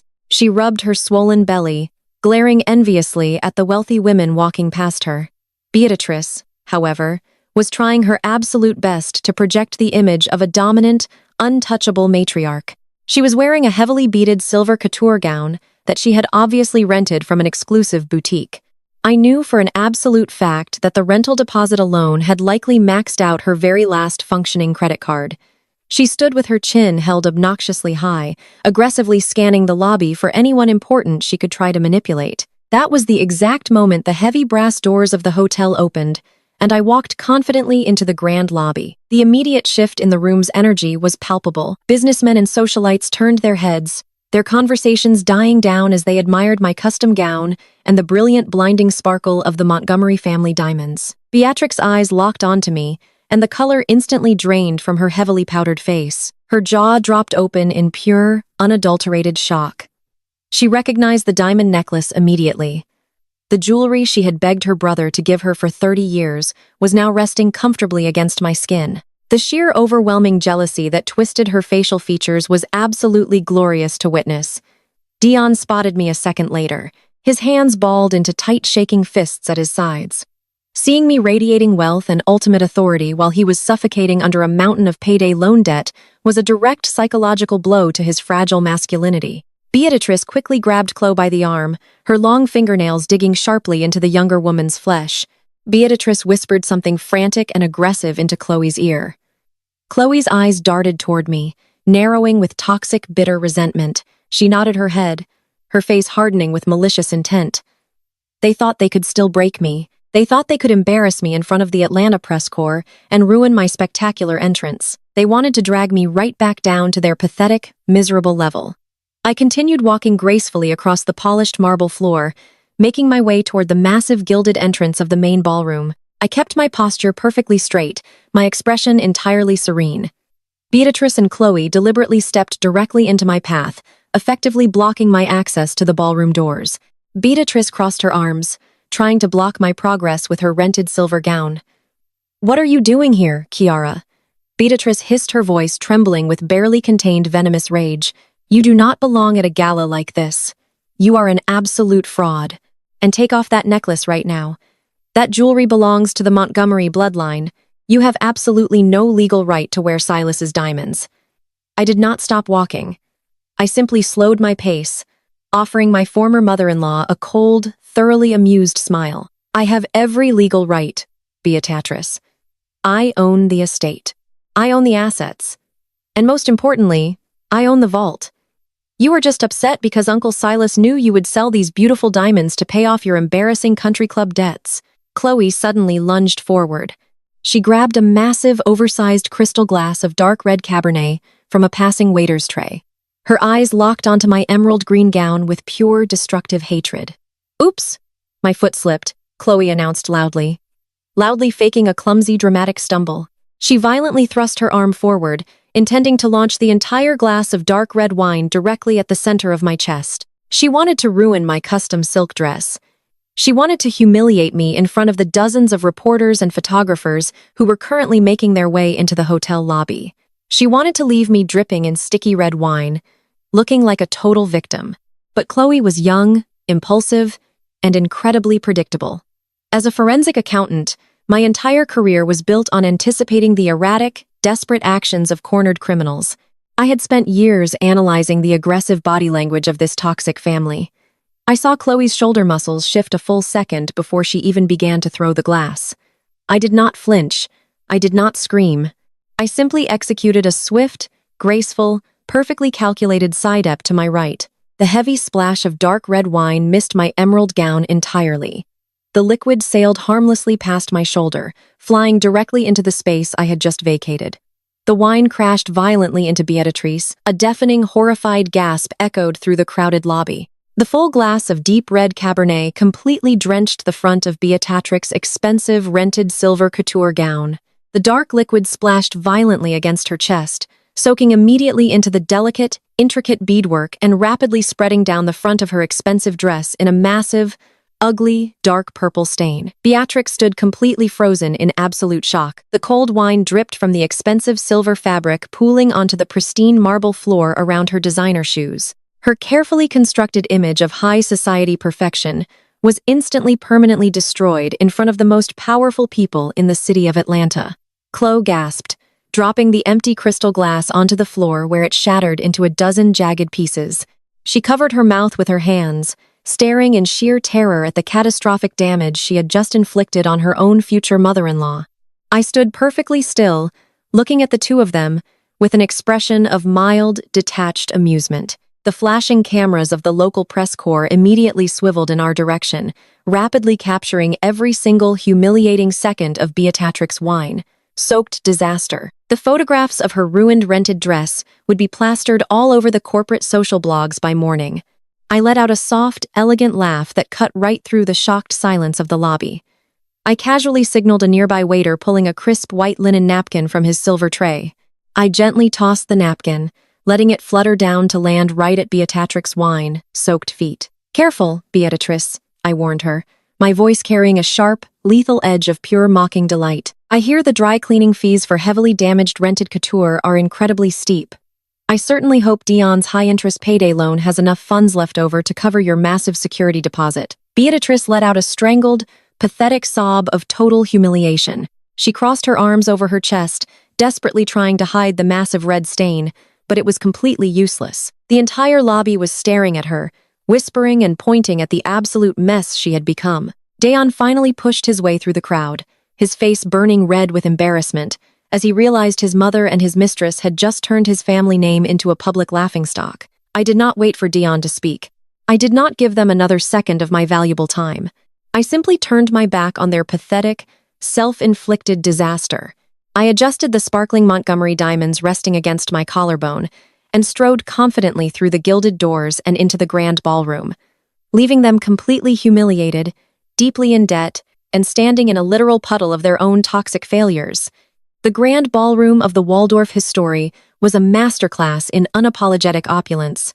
Towering centerpieces of white orchids and gold-dusted roses dominated dozens of perfectly circular tables. Crystal chandeliers cast a warm, flattering glow over the absolute elite of Atlanta's black corporate society.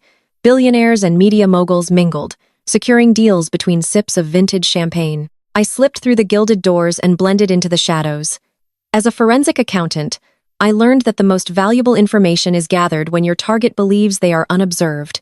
I accepted sparkling water and positioned myself behind a marble pillar to watch the stage. Minutes later, Dion pushed through the doors. He left his weeping mother and humiliated mistress in the lobby, prioritizing his selfish ambition over their public disgrace. He sprinted toward the front, smoothing the lapels of his ill-fitting rented tuxedo. His face was flushed red, but he forcefully pasted on his charismatic smile. He shook hands with executives projecting an aura of total control. He was desperate. He genuinely believed that if he secured the microphone tonight, he could spin a brilliant lie to win back his position at Silas Enterprises. "Good evening, Atlanta." Dion boomed his voice, echoing loudly through the sound system. He paused, forcing the audience to wait on his every word.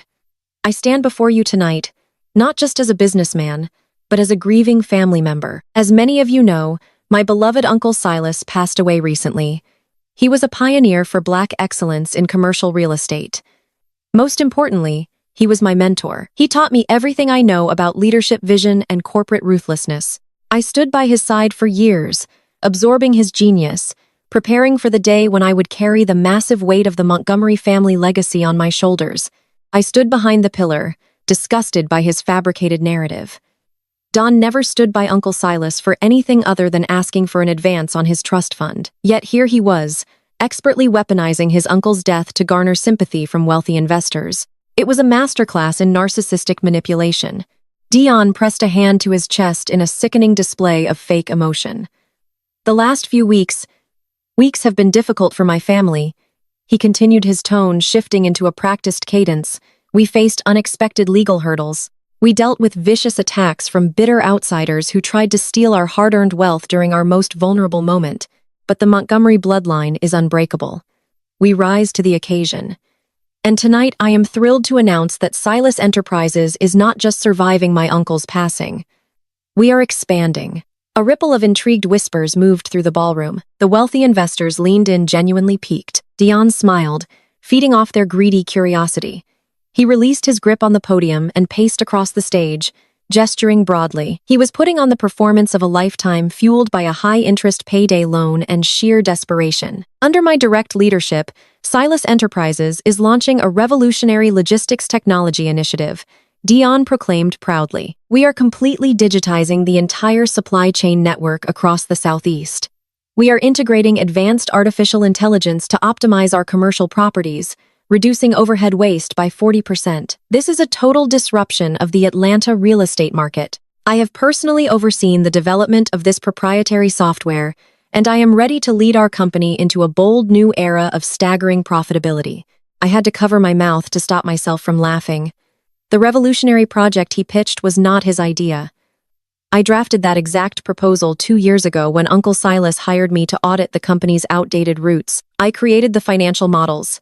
Dion simply found my discarded presentation folders in our home office and decided to steal my intellectual property to save his pathetic career. He was pitching my brilliance to a room full of billionaires. unaware that the actual architect of the project was currently standing in the back of the room. Dion stopped pacing and returned to the center of the stage. He gripped the microphone stand, his eyes gleaming with absolute delusional triumph. He honestly believed he had won the crowd over. Now he just needed to seal the deal by publicly aligning himself with the new money. "Of course, I cannot take this massive step forward entirely alone," Dion announced, offering a humble smile that made my stomach turn. As many industry insiders may have heard, Silas Enterprises recently underwent a highly confidential ownership transition. The estate debt was acquired, and a new anonymous majority shareholder has stepped in to provide the massive capital backing required for my new technological initiative. Dion puffed his chest out, adjusting his rented bow tie. He looked toward the front row of VIP tables, expecting to see an elderly, easily manipulated business crony of his late uncle waiting to be introduced. Dion had convinced him that whoever bought the distressed debt was just another rich, disconnected corporate suit who would gladly let the charismatic nephew run the daily operations. Tonight, we pull back the curtain on this exciting new partnership. Dion boomed, raising his voice to a triumphant crescendo. "I would like to invite the newly appointed anonymous majority shareholder of Silas Enterprises to the stage right now. Please come forward and officially endorse my leadership. Let us show this city that the Montgomery legacy is stronger than ever before." Dion extended his arm toward the grand staircase leading up to the stage. He plastered a welcoming, subservient smile on his face, ready to shake the hand of his new wealthy benefactor. He waited for a wealthy old man to stand up. He waited for the crowd to erupt into supportive applause. Instead, the grand ballroom fell into a sudden, heavy, deeply uncomfortable silence. No one stood up from the front row. No one clapped.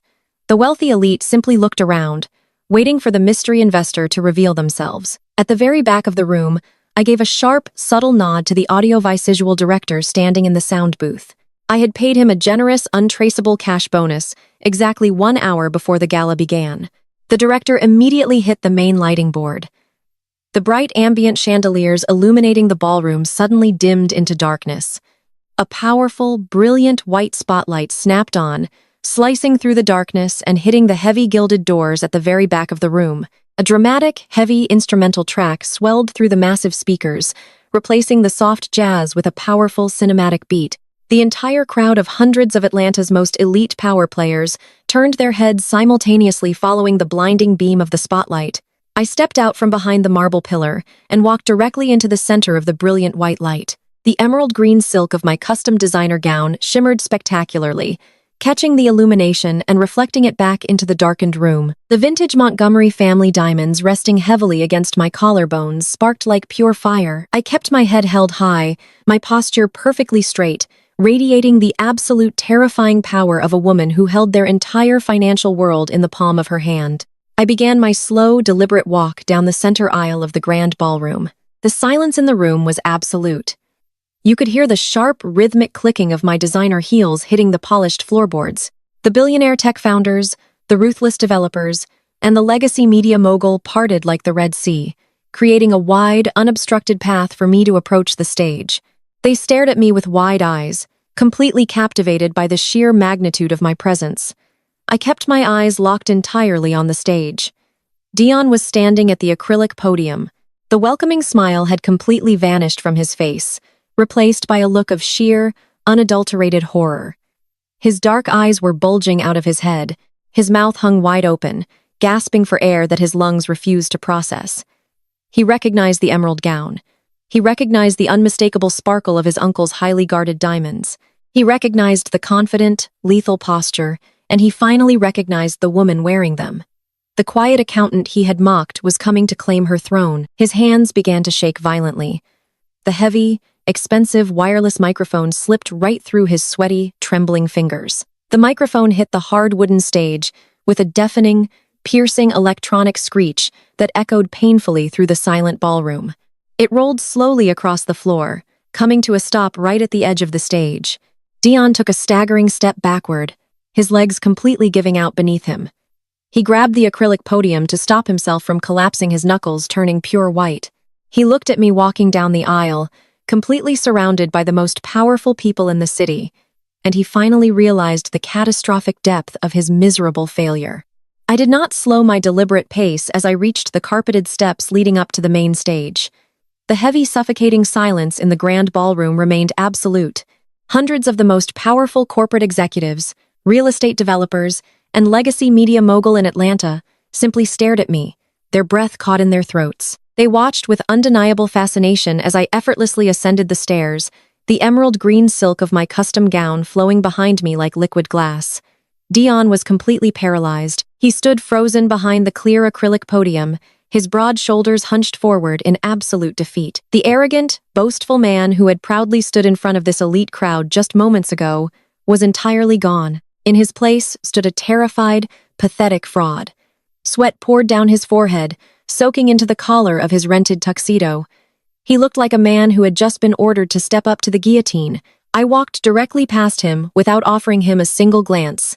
I bent down gracefully and picked up the expensive wireless microphone he had dropped onto the polished wooden floorboards. I stood at the very center of the stage, the blinding white spotlight illuminating the vintage Montgomery family diamonds resting against my collarbone. I looked out over the massive sea of wealthy investors and corporate titans. I own this.